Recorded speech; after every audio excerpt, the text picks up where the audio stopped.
الحمد لله رب العالمين والصلاة والسلام على سيد المرسلين محمد وآله وصحبه أجمعين أما بعد قال الله تبارك وتعالى في القرآن المجيد أعوذ بالله من الشيطان الرجيم بسم الله الرحمن الرحيم قل أعوذ برب الفلق من شر ما خلق ومن شر غاسق إذا وقب ومن شر النفاثات في العقد ومن شر حاسد اذا حسد صدق اللہ العظیم۔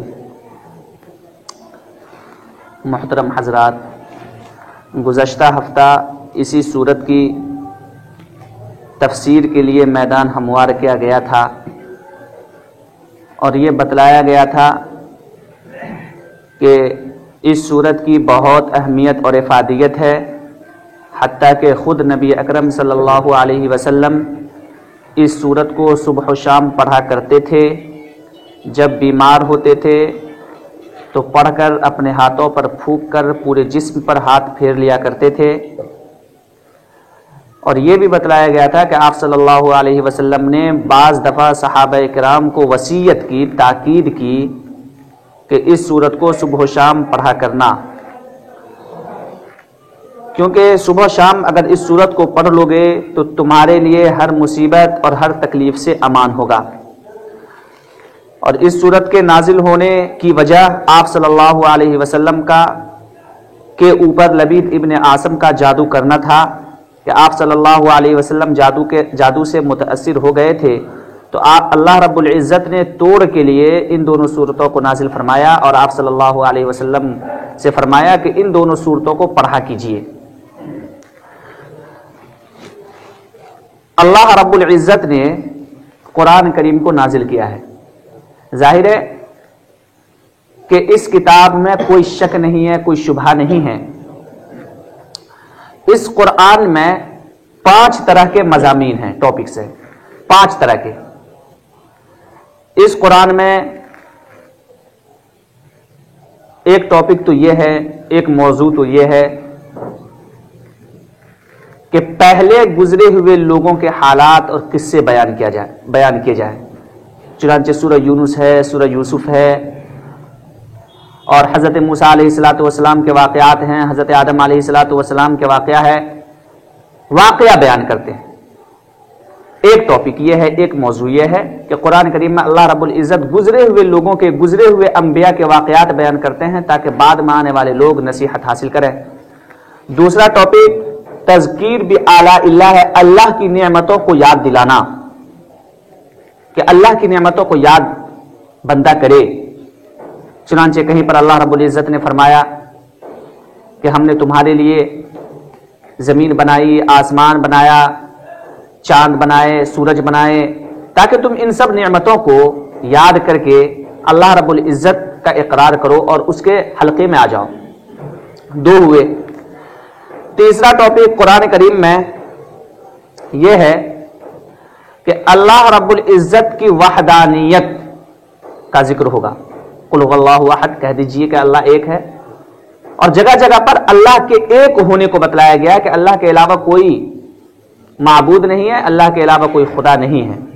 چوتھا ٹاپک نبی اکرم صلی اللہ علیہ وسلم کی رسالت کا اقرار کرانا ہے، اور 5واں موت کے بعد کی زندگی کا ذکر کہ مرنے کے بعد کیا ہوگا۔ لیکن ان 5 چیزوں میں سے بنیادی چیز 3 ہے: اللہ کی وحدانیت، نبی کی رسالت، اور مرنے کے بعد زندہ ہونا۔ یہ 3 چیزیں جگہ جگہ پر ہے، کوئی بھی صورت ہو، کوئی بھی رکوع ہو، گھوم پھر کر کسی نہ کسی طریقے سے یہ تینوں ٹاپک میں سے کوئی ایک قرآن کریم میں آتا ہی رہتا ہے۔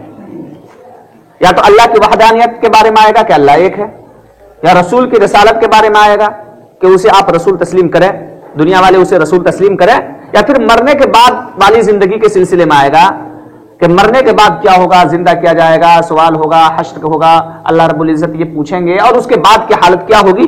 یہ قرآن کریم میں یہ 3 اہم موضوع ہیں، یہ تینوں کہیں نہ کہیں ہر رکوع میں آتا ہے۔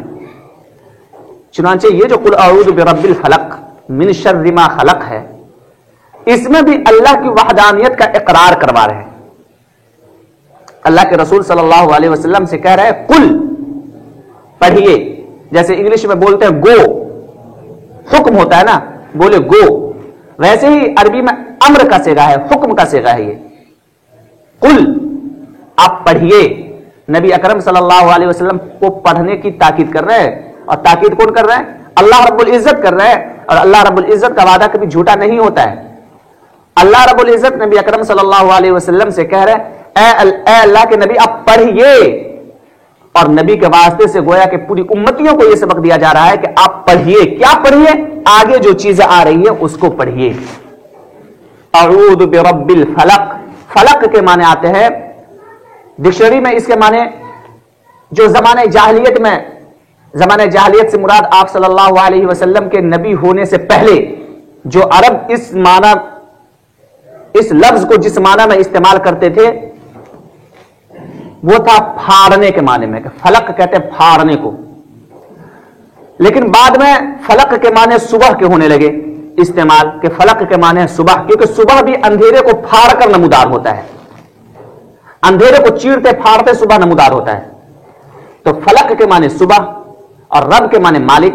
اور آیت کا مطلب یہ ہوا کہ آپ پڑھیے کہ میں صبح کے مالک کی پناہ میں آتا ہوں، صبح کے مالک کی پناہ میں آتا ہوں. ایک انسان دوسرے انسان کی پناہ کب طلب کرتا ہے؟ پناہ طلب کرنے والا انسان کمزور ہوتا ہے، اور جس سے پناہ طلب کیا جاتا ہے وہ مضبوط ہوتا ہے. وہ یہ سوچتا ہے کہ اگر ہم اس کے پناہ میں آ جائیں گے تو ہمیں کوئی تکلیف نہیں پہنچائے گا. اللہ رب العزت فرما رہے ہیں کہ آپ میری پناہ میں آئیے، دنیا والے میری پناہ میں آئے. صبح کے مالک کی پناہ میں آتا ہوں. پچھلے ہفتہ اشارہ کیا گیا تھا کہ اللہ رب العزت نے یہ کہا کہ صبح کا مالک. کیوں؟ اس لیے کہ صبح ایک بہت بڑی نعمت ہے، بہت بڑی نعمت ہے. کیونکہ اگر انسان دیکھیے، انسان ہمیشہ یہ دیکھتا ہے کہ اندھیرا آتا ہے، پھر اندھیرا ختم ہو جاتا ہے، روشنی آ جاتی ہے، اجالا آ جاتا ہے. اب سوچئے کہ یہ اندھیرا اگر ہمیشہ باقی رہے، ہمیشہ باقی رہے، جیسا کہ بعض ممالک میں ہوتا ہے، ناروے وغیرہ میں یا شمالی علاقے کے جو ممالک ہیں 6 مہینہ رات اور 6 مہینہ دن ہوتا ہے، اگر یہ اندھیرا مسلسل رہ جائے تو انسان کو کتنی تکلیف ہوگی، انسان کو کتنی پریشانی ہوگی. اب اس اندھیرے کو ختم کرنے والی ذات کون ہے؟ اللہ رب العزت ہیں. کہ اللہ رب العزت کے علاوہ اس اندھیرا کو کوئی ختم نہیں کر سکتا ہے. معلوم چلا کہ دنیا میں، آخرت میں، بلکہ اس کائنات میں اللہ رب العزت ہی صبح کو نمودار کر سکتے ہیں. گویا کہ صبح کا خالق، صبح کا مالک، صبح کو پیدا کرنے والا صرف اور صرف اللہ رب العزت کی ذات ہے. لہذا اللہ رب العزت کی پناہ میں آئیے. کس چیز کی پناہ میں آئیے؟ من شر ما خلق، مخلوقوں کے شر سے. اے اللہ میں آپ کی پناہ میں آ رہا ہوں.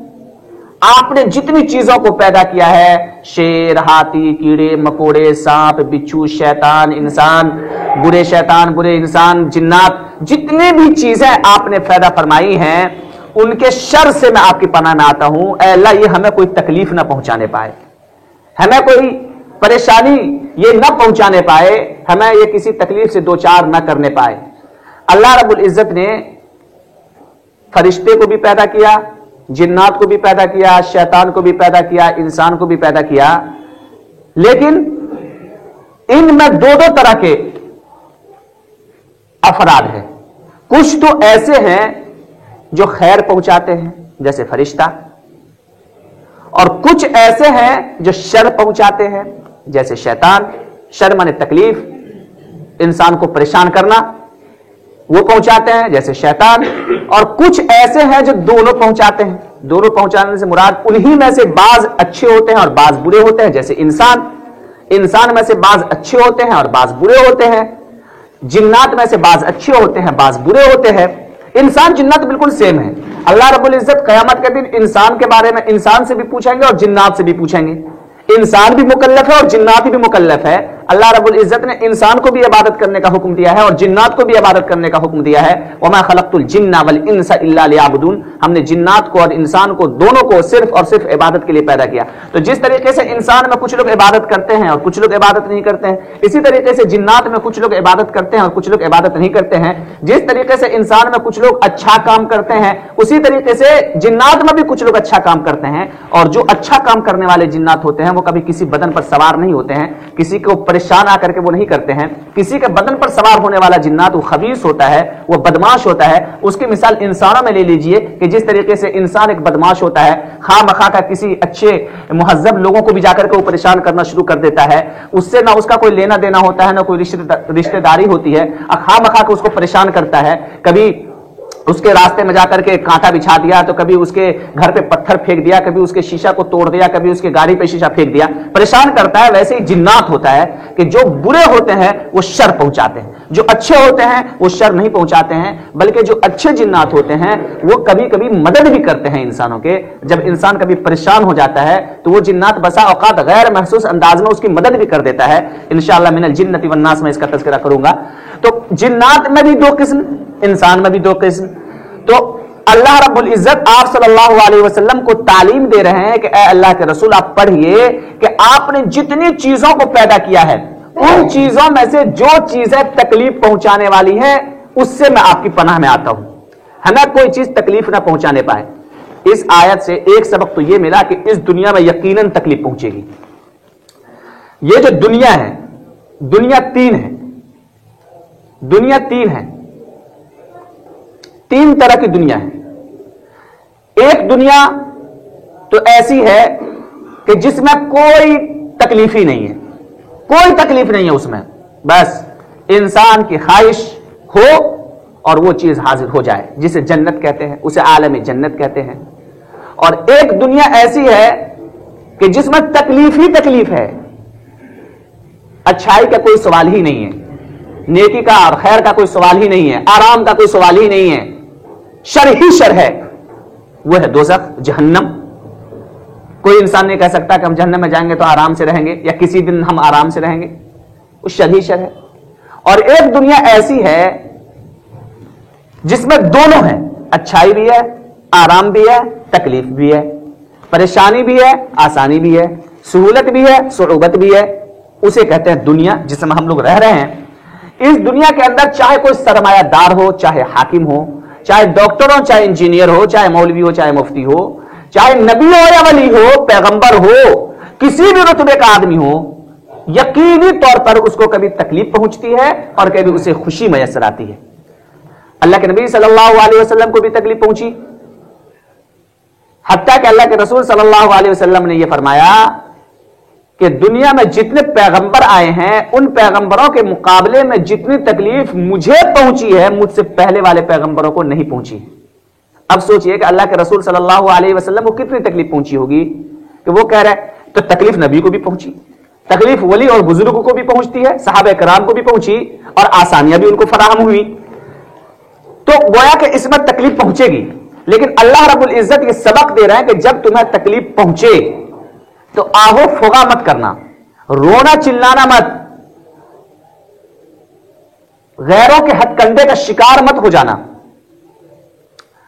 بلکہ رجوع کرنا میری طرف، میری پناہ میں آنا اور پڑھنا اعوذ برب الفلق کہ میں اللہ کی پناہ میں آتا ہوں.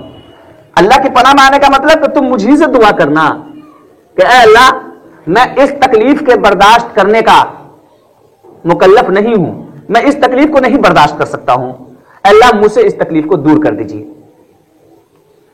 جب اللہ کی پناہ میں آؤ گے تو دو چیزوں میں سے ایک چیز ضرور حاصل ہوگی، یا تو وہ تکلیف دور ہو جائے گی یا وہ تکلیف رحمت بن جائے گی، وہ تکلیف رحمت بن جائے گی. اللہ رب العزت کوئی تیسرا کام نہیں کرتے. اگر کوئی انسان کسی تکلیف سے دوچار ہوتا ہے، کوئی پریشانی سے دوچار ہوتا ہے اور وہ اللہ کی پناہ میں آتا ہے، اللہ کی پناہ میں آنے کا مطلب اللہ سے دعا کرتا ہے اور اللہ ہی کو وہ اپنا ماوا اور ملجا اور پناہ گاہ سمجھتا ہے، تو پھر اللہ رب العزت دو چیز کرتے ہیں، یا تو اس تکلیف کو دور کر دیتے ہیں یا پھر اس تکلیف کو رحمت بنا دیتے ہیں. تکلیف کو رحمت بنانے کا کیا مطلب ہے؟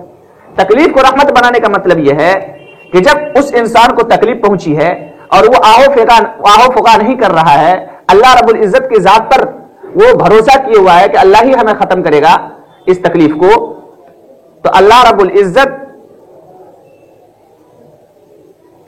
اس تکلیف کے عوض ثواب لکھتے ہیں، اس تکلیف کے عوض ثواب لکھتے ہیں، جس کی وجہ سے اس کا گناہ ختم ہوتا رہتا ہے اور اس کا ثواب بڑھتا رہتا ہے۔ اور دوسرا یہ کہ چونکہ وہ اس تکلیف پر صبر کیے ہوئے ہوتا ہے تو اللہ رب العزت قیامت کے دن اس کا پورا پورا پھل دیں گے۔ تو یہی تکلیف جب اس نے اللہ کی ذات پر بھروسہ کیا تو اس کے گناہ کم ہو گئے، ثواب بڑھ گیا، اور قیامت کے دن صبر کا ثواب بھی ملے گا۔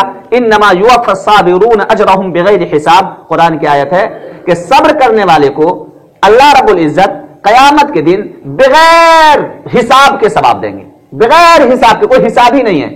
بعض جگہ پہ آیا نا کہ 2 گنا 3 گنا 4 گنا، ایسا نہیں، بغیر حساب، کوئی حساب ہی نہیں ہے، کتنا دے دیں گے اللہ رب العزت اس کا کوئی حساب نہیں ہے، کوئی حساب نہیں ہے۔ اور ایک حدیث میں اللہ کے رسول صلی اللہ علیہ وسلم نے فرمایا کہ قیامت کے دن صبر کرنے والے کو جب اللہ رب العزت اجر دے رہے ہوں گے تو وہاں پر صبر کرنے والے لوگ افسوس کر رہے ہوں گے کہ کاش دنیا میں مجھے قینچیوں سے کاٹ دیا گیا ہوتا اور اس پر میں صبر کرتا تو آج مجھے اس کا اجر یہاں پر مل جاتا۔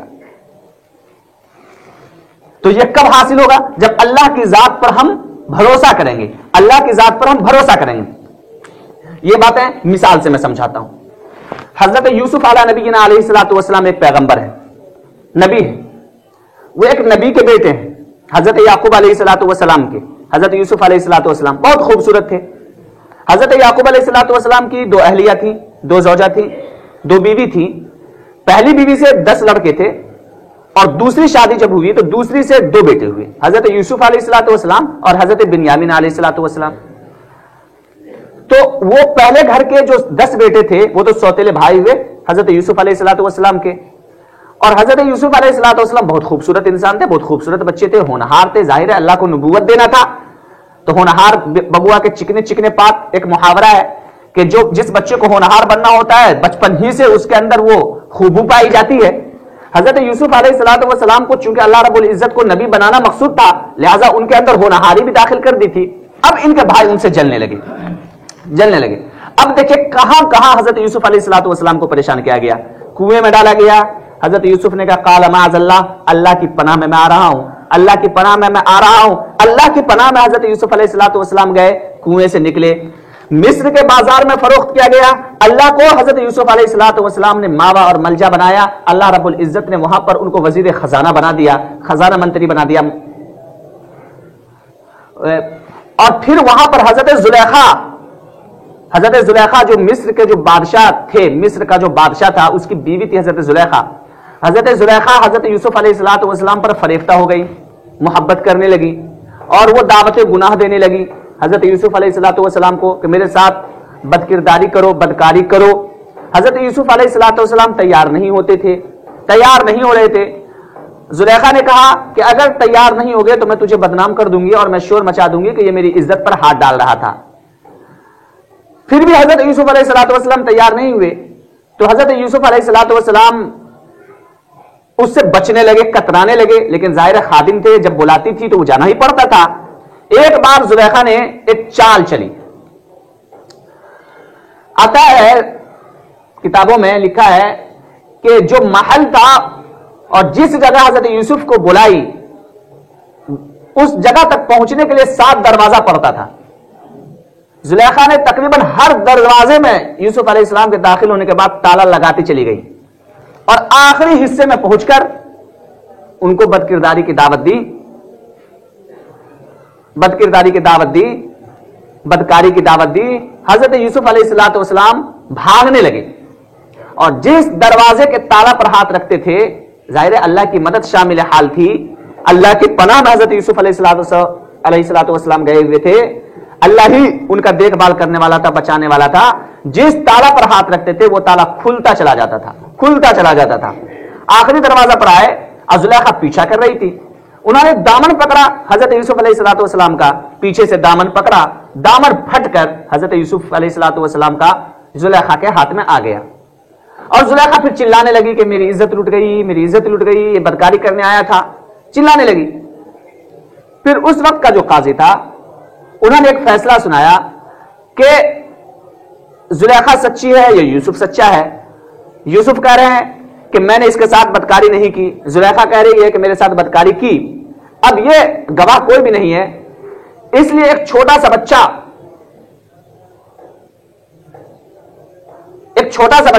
ظاہر حضرت یوسف علیہ الصلوۃ والسلام اس وقت زیادہ بڑے بھی نہیں تھے, ایک چھوٹا سا بچہ ہے اور ایک طرف وہ ہے اور ایک طرف مصر کے بادشاہ کی بیوی ہے, اس کا فیصلہ کیسے ہو؟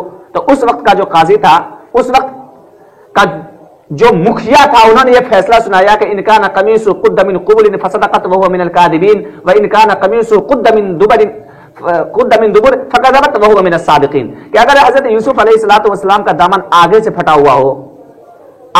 ہوا ہو تو حضرت یوسف جھوٹے ہیں اور زلیخا سچی ہے. کیونکہ جب انسان بدکاری کرنے جاتا ہے تو ایک عورت جب اپنا دفاع کرتی ہے تو آگے ہی سے اس کو پکڑ کر اس کو پھینکتی ہے اپنے بدن کے اوپر سے, تو ہو سکتا ہے آگے ہی کے حصے کا بٹن کبھی ٹوٹتا ہے اور کبھی گریبان پھٹتا ہے, پیچھے اس کا کچھ نہیں ہوتا ہے. لیکن اگر یوسف کے دامن کا پیچھے کا حصہ اگر پھٹا ہوا ہو تو سمجھ لینا کہ زلیخا جھوٹی ہے اور یوسف علیہ الصلوۃ والسلام سچا ہے. جب دامن دیکھا گیا تو حضرت یوسف علیہ الصلوۃ والسلام کا دامن پیچھے سے پھٹا ہوا تھا. اب بھلا بتلائیے کہ ایک بچہ بے آسرا جس کو اس کے بھائیوں نے کنواں میں ڈال دیا تھا, گھروں پہ بھیڑیا کے کھانے کا ڈھونگ رچایا گیا تھا, جس کو تاجروں نے مصر کے بازاروں میں بیچ دیا تھا, وہ بچہ آخر میں وزیر خزانہ بنا. پھر اس پر مصر کے بادشاہ کی بیوی نے الزام لگایا, پھانسی پہ چڑھا دیا جانا چاہیے تھا. پھر حضرت یوسف کو اسی الزام میں جیل میں بند کر دیا گیا. جیل میں حضرت یوسف علیہ الصلوۃ والسلام رہے 2 سال تک کے. پھر مصر کے بادشاہ بھی بنے.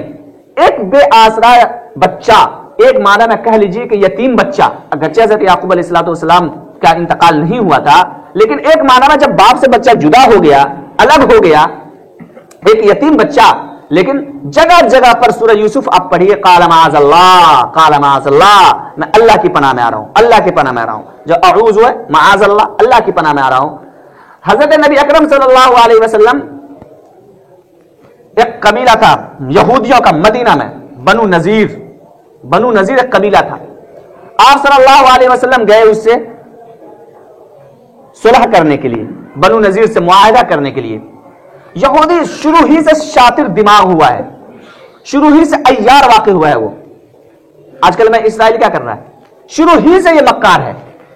انہوں نے آپ صلی اللہ علیہ وسلم کا استقبال کیا, شاندار طریقے سے استقبال, بہت اچھے طریقے سے استقبال کیا, اچھے انداز میں, اور ایک مکان کے نیچے بیٹھایا اور اوپر سے ایک کو کہا کہ جا کے پتھر گرا دو, بدن پر پتھر گرا دو. اللہ رب العزت کے محبوب پیغمبر محمد عربی صلی اللہ علیہ وسلم کے پاس حضرت جبرائیل امین علیہ الصلوۃ والسلام تشریف لائے اور آپ صلی اللہ علیہ وسلم کو کہا کہ آپ کا اقدام قتل کیا جا رہا ہے, اقدام قتل کی کوشش کی جا رہی ہے, آپ کے قتل کرنے کا ارادہ ہے. آپ صلی اللہ علیہ وسلم وہاں سے ہٹ گئے. اللہ کی پناہ میں آپ صلی اللہ علیہ وسلم کا دل رواں بال ڈوبا ہوا تھا. اللہ نے ان کو بچایا, اور روایت میں آتا ہے کہ بنو نذیر کو اس کے بعد تو اللہ کے رسول نے نکال ہی دیا, اور اس میں سے کوئی ایمان نہیں لایا سوائے اس پتھر گرانے والے. جس نے پتھر گرانے کا ارادہ کر رہا تھا, اور آپ صلی اللہ علیہ وسلم کے ہٹنے کے بعد وہ پتھر گر بھی گیا, جس نے پتھر گرایا وہی ایمان لایا, اور پورے خاندان میں سے کوئی ایمان نہیں لایا. اور جس نے پتھر گرانے کا ارادہ کیا اسی نے ایمان لایا. اللہ کی پناہ, اللہ بچانے والا, اللہ کی پناہ میں آنا. حضرت یونس علیہ الصلوۃ والسلام مچھلی کے پیٹ میں, اندھیرے, پانی کا اندھیرا, مچھلی کے پیٹ کا اندھیرا, گھناؤنا ماحول, اس میں حضرت یونس علیہ الصلوۃ والسلام ہے. کس نے بچایا مچھلی کے پیٹ سے؟ نبی تھے. وہ سبق دے رہے ہیں کہ اللہ کی ذات, اللہ کی پناہ. تو گویا کہ اب اس آیت کا مفہوم یہ ہوا کہ کوئی بھی تکلیف پہنچے بندے کو, اللہ رب العزت نبی اکرم صلی اللہ علیہ وسلم کے واسطے سے یہ وصیت کر رہے ہیں, تاکید کر رہے ہیں, بلکہ حکم دے رہے ہیں, کل حکم دے رہے ہیں کہ کوئی بھی تکلیف پہنچے تو اس تکلیف کا علاج کرواؤ. اگر کوئی دنیاوی اسباب اور وسائل ہو سکتے ہیں تو دور کرنے کی کوشش کرو. یہ توکل کے خلاف نہیں ہے, یہ بھروسے کے خلاف نہیں ہے. مثال کے طور پر اگر آپ بیمار ہوئے, آپ کو نزلہ ہوا, بخار ہوا, کوئی اور بیماری ہو گئی, تو اب صرف اس کا یہ مطلب نہیں ہے کہ اللہ رب العزت کے ہم پناہ میں آ گئے اور اللہ رب العزت ہم کو ٹھیک کر دیں گے. یہ تو اللہ رب العزت تو چاہے تو بلا دوا کے ٹھیک کر سکتے ہیں، بلکہ آپ کو بیماری ہی نہ پیدا ہونے دیں، لیکن اللہ رب العزت کی عادت ایسی نہیں ہے۔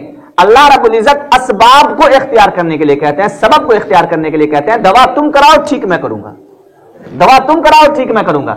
تو اللہ رب العزت گویا کہ بندوں کو یہ وصیت کر رہے ہیں کہ کوئی اگر تکلیف پہنچے، کوئی پریشانی آئے، دنیا کے کسی خطے کی طرف سے، کسی انسان کی طرف سے، کسی شیطان کی طرف سے پریشانی پہنچے تو اللہ کی پناہ میں آؤ۔ سب سے زیادہ پریشانی کس سے پہنچتی ہے؟ شر، من شر ما خلق، مخلوق کے شر سے سب سے زیادہ شر، سب سے زیادہ پریشانی کس کے پاس ہے؟ احادیث کریمہ میں 4 طرح کے لوگوں کا ذکر آیا ہے، 4 طرح کہ وہ سب سے زیادہ شر پھیلاتا ہے، سب سے زیادہ پریشانی اس سے ہوتی ہے۔ تو جب کہا کہ اے اللہ آپ کے پیدا کرتا تمام لوگوں کے شر سے میں پناہ چاہتا ہوں، اور سب سے زیادہ جو شر پہنچانے والی 4 چیزیں ہیں اس سے تو بدرجہ والا پناہ مانگنی چاہیے۔ وہ 4 چیزیں سب سے زیادہ کون سی ہیں؟ نمبر 1، برا دوست۔ برا دوست سب سے زیادہ نقصان پہنچاتا ہے، سب سے زیادہ شر پہنچاتا ہے برا دوست۔ برا دوست سے زیادہ مہلک، ایٹم بم سے زیادہ خطرناک اور ہتھیار دنیا میں کوئی نہیں ہے۔ ایک اچھا سے اچھا لڑکا جو آگے چل کر کے بہت کچھ کر سکتا تھا، بری صحبت میں پڑ کر کے وہ خراب ہو گیا۔ برے صحبت سے زیادہ، بری صحبت سے زیادہ، میں تھوڑی کر رہا ہوں، میں تو بیان کر رہا ہوں، ٹرانسلیٹ کر رہا ہوں، اللہ کے رسول صلی اللہ علیہ وسلم کہہ رہے ہیں کہ سب سے زیادہ شر پہنچانے والی چیز بری صحبت ہے۔ بری صحبت سے زیادہ کوئی شر نہیں پہنچاتی۔ ایک بار حضرت عبداللہ ابن عباس رضی اللہ تعالیٰ عنہ نے پوچھا تھا اللہ کے رسول صلی اللہ علیہ وسلم سے، اے اللہ کے رسول ہمارے دوست کیسے ہونے چاہیے، ہمارا دوست کیسا ہو، ہم کس کے ساتھ اٹھیں اور بیٹھیں؟ تو اللہ کے رسول صلی اللہ علیہ وسلم نے فرمایا جس کو دیکھ کر تجھے خدا یاد آ جائے۔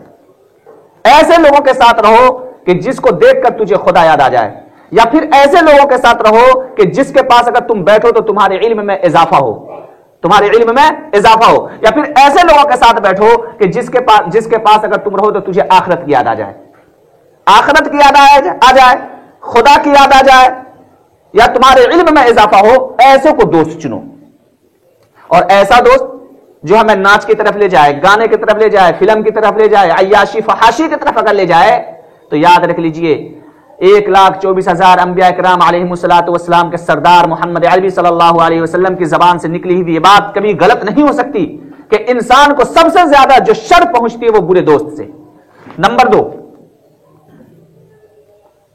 نفس امارہ۔ نفس امارہ کہتے ہیں،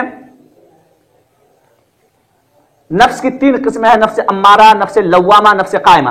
اس میں سے جو نفس امارہ ہے، بہکانے والا نفس، بہکانے والی طبیعت، بیٹھے ہوئے ہیں اور میری طبیعت کہہ رہی ہے کہ چلو فلم دیکھ کر کے آتے ہیں، بیٹھے ہوئے ہیں میری طبیعت کہہ رہی ہے کہ چلو زنا کر کے آ رہے ہیں، بیٹھے ہوئے ہیں میری طبیعت کہہ رہی ہے کہ چلو کوئی گناہ کا کام کر کے آتے ہیں۔ یہ نفس نفس امارہ ہے، یہ نفس نفس امارہ ہے۔ یہ نفس ہمیشہ برائی کا حکم دیتی ہے، کبھی اچھائی کا حکم دیتی ہی نہیں، ہمیشہ برائی کا حکم دے گی۔ جیسے ہی میرے دل میں یہ خواہش آئے، جیسے ہی میرے دل میں یہ خواہش آئے کہ ناچ دیکھنے چلوں یا کوئی برائی کرنے چلوں، اللہ رب العزت کی یہ آیت پڑھیے، اعوذ برب الفلق من شر ما خلق، اعوذ برب الفلق من شر ما خلق۔ یہ دعا ہے، بچوں کو رٹوانا چاہیے، بچوں کو یہ رٹوانا چاہیے، قل اعوذ برب الفلق من شر ما خلق۔ 2 بات ہوئی، برے دوست سب سے زیادہ تکلیف پہنچاتے ہیں، نفس امارہ برائی کا حکم دینے والا نفس یہ بھی تکلیف پہنچے۔ نمبر 3، شیطان۔ اور شیطان تو تکلیف ہر انسان کا دشمن ہی ہے، ان الشیطان للانسان عدو مبین، کھلا ہوا دشمن ہے، وہ تو کھلم کھلا دشمنی کرتا ہے شیطان۔ لیکن سب سے زیادہ شیطان جس کو پریشان کرتا ہے وہ بچوں کو پریشان کرتا ہے، سب سے زیادہ۔ جب بچے کی بلکہ جب نطفہ بچے کی ماں کے پیٹ میں پہنچ رہا ہوتا ہے، اسی وقت شیطان اس میں دخل اندازی کرنے کی کوشش کرتا ہے کہ اس بچے کو کامیاب نہیں ہونے دینا ہے اسی وقت۔ اسی لیے کہا ہے، حدیث میں آیا ہے کہ جب بچہ پیدا ہو تو سب سے پہلے ان کے کان میں اذان دو تاکہ شیطان بھاگ جائے۔ سب سے پہلی اذان جو پہنچے، وہ سب سے پہلی آواز جو پہنچے اس کے کان میں وہ اذان کی آواز پہنچے تاکہ شیطان بھاگ جائے اور شیطان اس کو پریشان نہ کر سکے۔ اس کے بعد بھی بچہ 1 سال کا، 1.5 سال کا، 2 سال کا ہو جاتا ہے تو سب سے زیادہ اثر اس پر ہوتا ہے، کبھی نیند اس کی ختم ہو گئی، کبھی رو رہا ہے، کبھی کچھ کر رہا ہے، کبھی خواہ مخواہ کا چلا رہا ہے، کوئی پریشانی اس کو نہیں ہے ظاہراً، اور وہ لے جاتے ہیں پھکوانے کے لیے، جھڑوانے کے لیے لے جاتے ہیں۔ اس پر انشاءاللہ آئندہ گفتگو کریں گے لیکن سب سے زیادہ نقصان بچوں کو پہنچاتا ہے شیطان، اور بڑوں کو بھی پہنچاتا ہے۔ جب دیکھیے آپ کے بچوں کو نقصان پہنچا یا آپ کو نقصان پہنچ رہا ہے، آپ پڑھیے اعوذ برب الفلق من شر ما خلق، مخلوق کے شر سے میں پناہ چاہتا ہوں۔ ظاہر ہے کہ شیطان بھی اللہ رب العزت کی مخلوق ہے اور اس کے شر سے میں پناہ چاہتا ہوں۔ 3 برے دوست، برا نفس اور شیطان 3۔ نمبر 4